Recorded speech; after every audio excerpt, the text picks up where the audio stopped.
मैं doctor Parul Khanna district eye hospital Pili Kothi में as a glaucoma surgeon and phaco surgeon काम कर रही हूँ। आज मैं आपको काला मोतिया यानी ग्लोकोमा के बारे में कुछ जानकारी देना चाहती हूँ। काला मोतिया धीरे धीरे किसी को भी अंधा कर सकती है।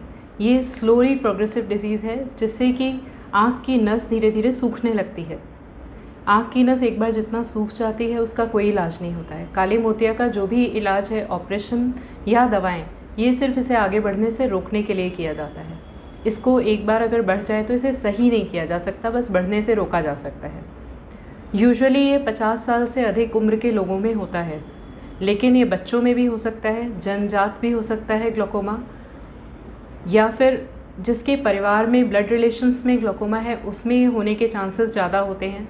शुगर, बीपी के मरीज़ या जिनका बहुत ज़्यादा माइनस में चश्मे का नंबर है, हाई मायोपिया, उनमें हो सकता है, या आँख में अगर चोट लग गई है उसके बाद हो सकता है काला मोतिया, या बहुत ज़्यादा स्टेरॉयड यूज़ किया हो किसी ने, चाहे खाने के रूप में चाहे आँख में डालने वाली दवा के रूप में, उसके बाद भी काला मोतिया हो सकता है।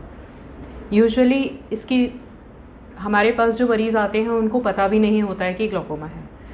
कभी कभी ये एकदम एक्यूट साइंस के साथ आता है, जैसे जिसमें बहुत ज़्यादा आँख में दर्द होता है, लाली होती है और उल्टी भी आ सकती हैं।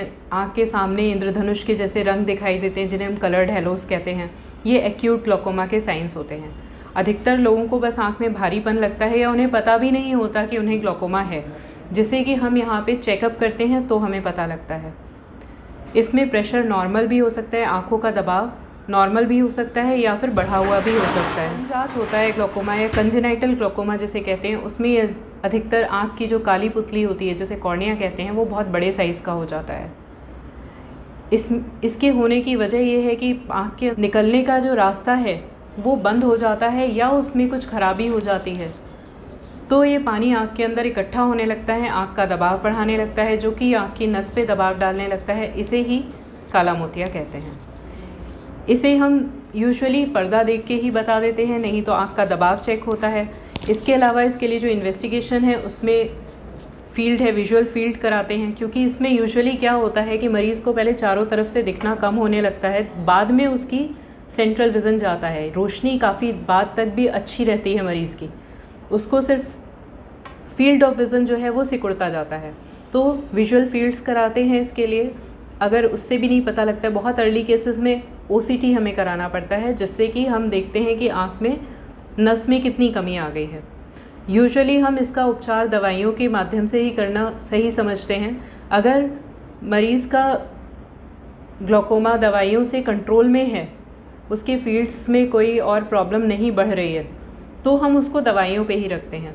सर्जरी हम इसका लास्ट ऑप्शन मान के चलते हैं। सर्जरी अधिकतर उन केसेस में की जाती है जिसमें या तो मरीज़ दवाएं खरीद नहीं पा रहा हो क्योंकि इसकी दवाएं बहुत महंगी आती हैं, या मरीज़ दवाएं डालने में लापरवाही करता है तो हमें ऑपरेशन करना पड़ता है, या मैक्सिमम दवाओं के बाद भी मरीज़ का ग्लोकोमा बढ़ रहा हो तो हमें इसका ऑपरेशन करना पड़ता है। ठीक है।